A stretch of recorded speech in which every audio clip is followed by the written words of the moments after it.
A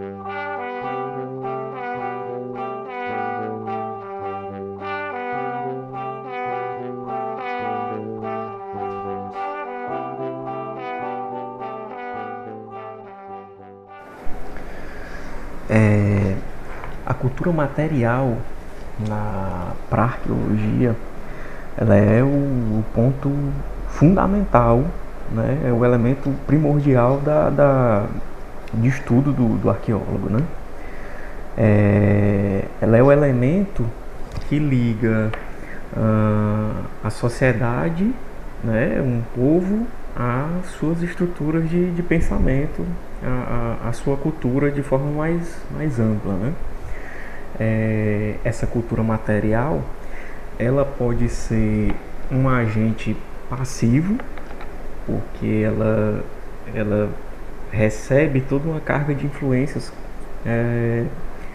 culturais do seu elaborador, do seu construtor, do seu transformador. A gente pode tomar como exemplo disso as cerâmicas, onde aspectos decorativos na cerâmica, seja histórica, seja pré-colonial, principalmente nesse último caso, ela pode trazer traços da identidade de povos, né?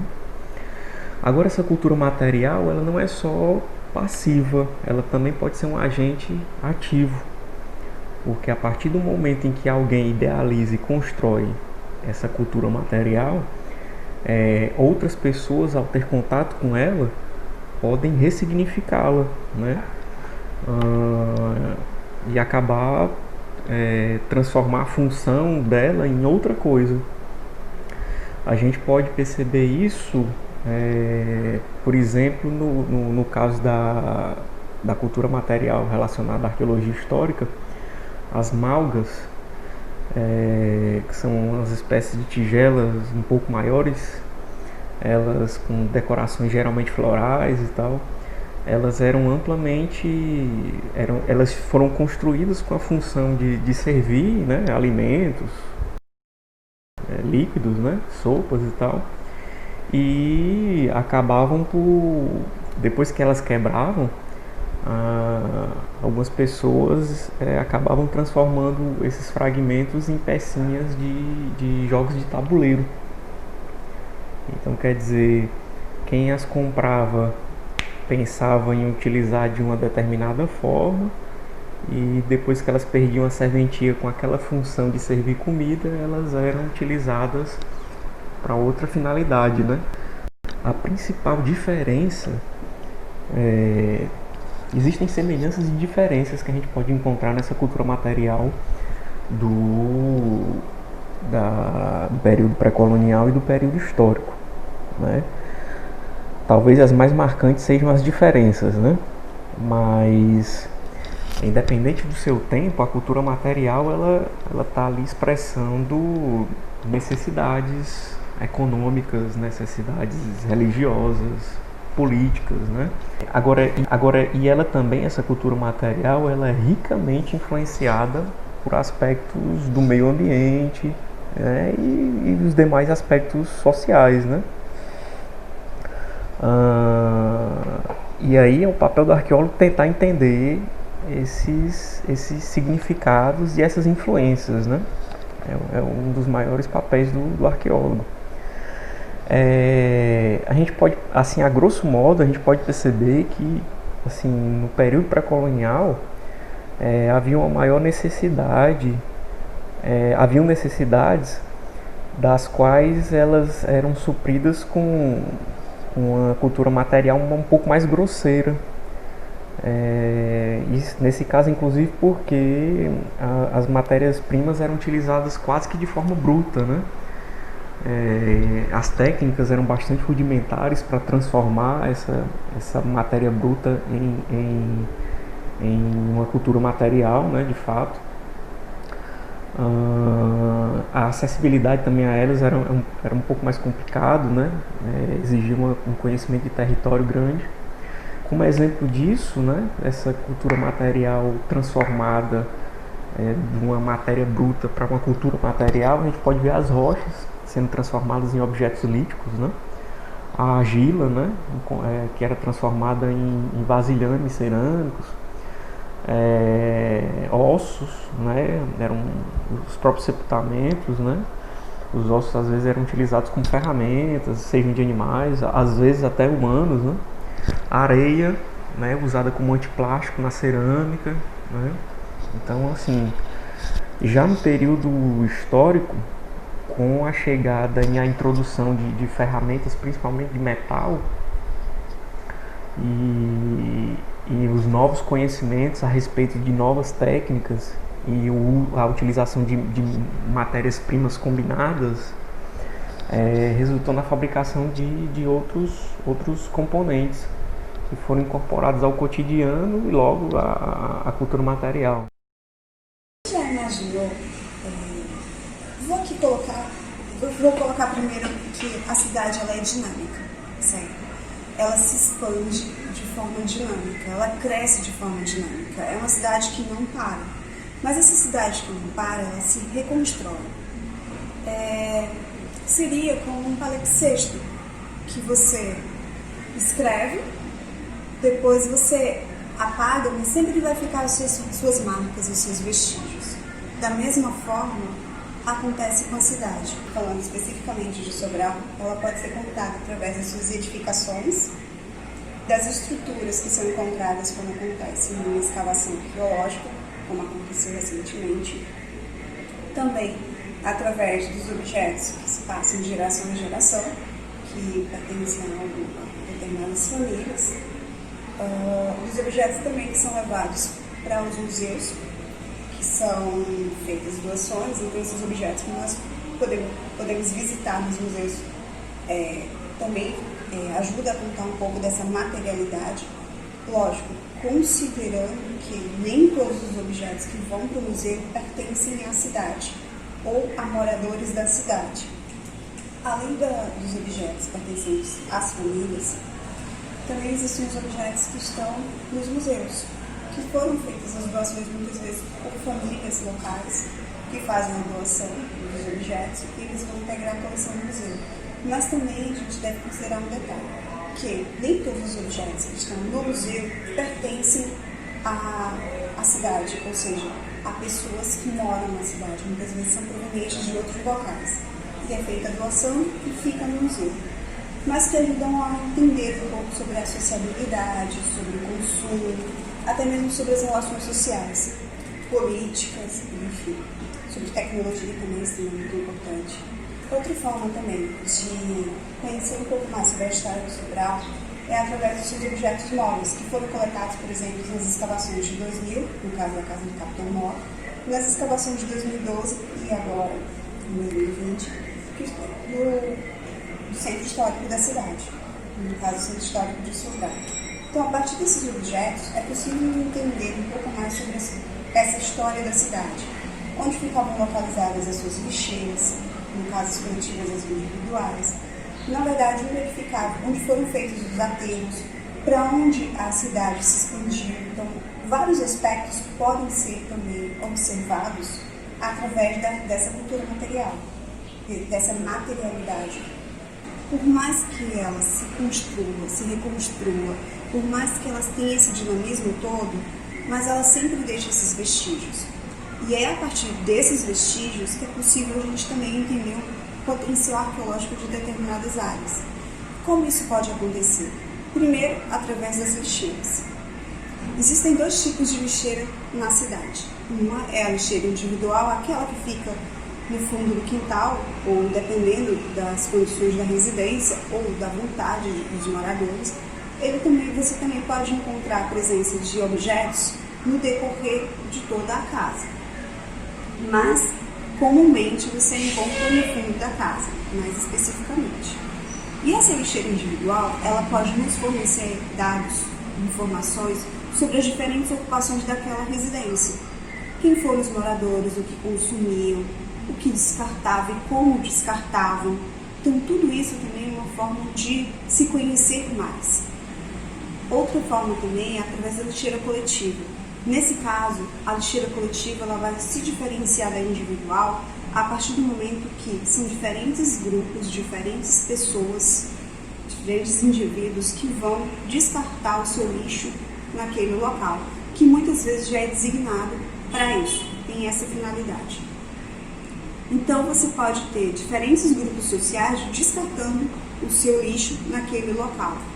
Como a cidade ela se expande, os locais onde ficariam essas lixeiras, eles acabam mudando e com a higienização acabam também deixando de ser esses locais específicos, certo? Para terem outros locais, que são hoje conhecidos como os lixões. Mas para que isso mude também, houve a necessidade da criação do sistema de coleta de lixo. Então, esse dinamismo também vai acontecer para a coleta desse lixo. Outro aspecto importante também é a questão dos aterros. Então, uma casa pode ter sido destruída em um determinado bairro e o aterro daquela casa, ou enfim, isso inclui também os objetos móveis que estavam ali, eles se misturam, eles são levados para ajudar a aumentar a calçada, o nível da calçada, para nivelar uma rua. Então, esses objetos eles também podem compor esse aterro. Outro aspecto importante é um aspecto natural, que é exatamente a partir das enchentes. Dependendo da geografia, dependendo do terreno, certo? Você pode ter áreas de declive. Então, o que acontece? Se você tem uma área de declive e você tem um material que foi depositado aqui em cima, com a chuva, ele acaba descendo e ele vai ficar nessa área mais baixa. Então, não necessariamente esse material ele foi descartado aqui, ele pode ter sido descartado mais acima, mas por conta do declive, ele vai ficar armazenado naquele local. Então, essas também são possibilidades, como por exemplo, vou citar aqui, no caso da Praça da Várzea, que nós encontramos uma quantidade muito grande de material, exatamente por conta de ser uma lixeira coletiva, nesse caso específico do século XIX. Mas outro caso, falando sobre a questão da lixeira, que nós encontramos, e dá para entender um pouquinho sobre essa questão do tempo, uma era do século XIX e a outra, já próxima da rodoviária, já era do século XX. A gente consegue perceber essa expansão da cidade a partir da localização dessas lixeiras e do material encontrado. O material coletado, ao chegar aqui no laboratório, ele passa por um processo de higienização. Isso depende muito, a limpeza desse material vai depender também da sua tipologia. E depois disso é feita uma nova triagem para que ele possa continuar com as outras etapas. O que acontece? Por que uma nova triagem? Porque aquele material no campo, ele tinha sedimento, não era possível fazer a sua identificação. Como é possível fazer essa identificação quando ele chega no laboratório depois desse processo de higienização? Então, há necessidade dessas duas triagens. Mas é importante também ressaltar que esse material só vem aqui para o laboratório quando ele é considerado de fato um material arqueológico e se tem alguma dúvida. Mas isso, por que a gente acabou adotando esse procedimento? Exatamente para não gerar um novo descarte desse material. Então, o que foi pensado? Que o material, em vez de ser descartado nessa segunda triagem, ele iria ser utilizado para as atividades de educação patrimonial. Só que, infelizmente, por conta do momento que estamos vivendo, não pôde ter esse contato com o público, mas que em atividades futuras esse material vai ser utilizado exatamente para isso. Voltando para a questão da tipologia material, é importante dizer que aqui no laboratório nós coletamos metais, fragmentos de estrutura. Eu falo fragmento porque, quando foram escavadas as estruturas, foram retirados uma amostra do piso e de outras partes dessas estruturas exatamente para serem analisadas aqui. Também foram coletados cerâmica, louça, vidro, grés. Mas o que isso pode nos ajudar a entender? A partir da louça e do vidro, podemos entender que é o que mais encontrado, mais comum de ser encontrado em sítios na cidade, é esse marco cronológico. É possível entender a partir dos padrões decorativos, da forma, no caso das louças, da forma dos vidros, da cor, enfim, por algumas características, você consegue entender esses períodos. E como eles são mais encontrados, depois vem a cerâmica, em alguns casos, você consegue entender um pouco sobre do período de ocupação dessa cidade, a partir desses objetos. Entender e compreender a análise da sociedade através das louças vai muito mais além do que você estudar a louça como um caso isolado. Não podemos, né? A louça por si só, ou qualquer outro material, artefato arqueológico ou material arqueológico, ele tem e é de grande importância para a gente entender essa análise. As louças, elas vão nos permitir a entender tempo e espaço aonde elas foram encontradas, aonde elas estão. Então a louça ela vai nos permitir a entender o período histórico, né, o cronológico do uso delas. Ela vai nos permitir entender quem eram essas pessoas, né, quem eram esses sujeitos que faziam uso. Ela vai entender a comercialização, de como se dava o espaço. Ela vai nos permitir entrar no cotidiano desses sujeitos, né, dessa determinada camada social, desses grupos que faziam uso desse consumo dessa louça. O estudo do comportamento de consumo de um determinado grupo reflete nas relações sociais e econômicas. Consequentemente, pode-se compreender esse modo de vida e cotidiano em sociedade. A cultura material, especificamente da louça, ela pode nos mostrar muito mais além do que nós podemos imaginar, como por exemplo, a análise da louça também vai para a gente compreender o processo de fabricação, os processos de como era que essas louças chegavam até as casas dessas pessoas, dos cotidianos. Também nos faz entender o processo de reutilização dessas peças, como por exemplo o descarte também, que existia bastante, porque como as louças eram muito comum, muito comercializadas, as pessoas quebravam, né, com facilidade. Então elas quebravam e jogavam. Então, como é que ficavam essas peças, né? A gente também pode compreender justamente a questão da reutilização. Também determinados grupos faziam essa reutilização dessas peças. Como era essa reutilização? Para jogo de tabuleiro, por exemplo, para pingente e para outros utilitários desse uso dessa louça. Bom, pensar diáspora africana nas Américas é pensar um fato histórico que aconteceu a partir do século XVI com as incursões dos tráficos negreiros que aconteceram diante de todo o continente africano. Né? Várias tribos foram postas em situação de escravidão, quando eles vieram trazidos em situações inumanas nos navios negreiros e entraram tanto nas Américas como no Brasil também. No Ceará, a população negra era consideravelmente grande. Em Sobral, especificamente, a população negra era maior do que a população branca. A situação de escravizados aqui era consideravelmente grande, segundo os documentos oficiais.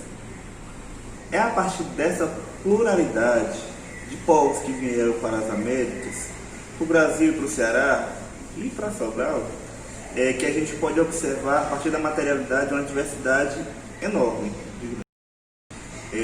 Você pode observar alguns materiais que são encontrados em campo, como cachimbos, contas e adornos em malacológico, com pingentes, e também alguns materiais que possivelmente poderiam ter sido utilizados por eles, né, no caso das cerâmicas. Esses materiais são encontrados em campo e nos ajudam a contar uma história que, pela historiografia oficial, ela foi negligenciada. Então, a partir desses achados, a gente pode acessar um passado que foi perdido pela historiografia, mas que a partir da materialidade ele pode ser rememorado.